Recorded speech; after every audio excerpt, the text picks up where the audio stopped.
নমস্কার, astrology update চ্যানেলে আপনাকে স্বাগত জানাই।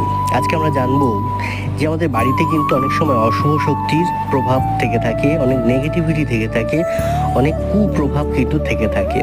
কিন্তু সেগুলো থেকে বা এই সমস্ত জিনিসগুলো থেকে কিভাবে আমরা মুক্ত পাবো, বা এই সমস্ত সমস্যা থেকে আমাদের যে জীবন জর্জরিত হয়ে গেছে কিভাবে মুক্তি পাবো, তার জন্য কিন্তু আপনি নরসিংহের কাছে শরণাপন্ন হতে পারেন। কিন্তু কিভাবে, এটাই হচ্ছে আসল কথা। প্রতিদিন একটা কাজ করবেন। একটা কাঁচের গ্লাস বা তামার গ্লাসে জল নেবেন, গঙ্গা জল হলে সব থেকে ভালো হয়। নিয়ে ওম নমঃ ভগবতে নরসিংহায় এই মন্ত্রটি 12 বার জপ করতে হবে, এবং সেই সাথে সাথে আপনার হাতের গ্লাসের ওই জলটি বাড়ির চারিদিকে ছিটিয়ে দিন। দেখবেন অনেক অশুভ শক্তি কেটে যাচ্ছে। ভিডিওটি ভালো লাগলে লাইক, কমেন্ট, শেয়ার করুন।